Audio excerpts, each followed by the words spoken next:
Siya si Montblanc. Rescued puppy namin siya noong year 2022. Itinapon siya kasi pangit yung itsura niya. Wala na siyang balahibo at mabaho siya dahil sa galis niya.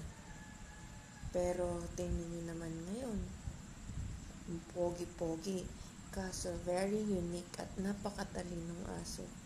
Wais, matakaw, matapang. Sa panahon ng putukan noong December, hindi yan nagtatago. Hahanapin niya kung saan yung putok at magtatakbo. So, problemado ako palagi sa kanya dahil nakakagat yung kanya dahil sa kanyang pagtulog o paghiga kahit anong oras nakatihaya siya.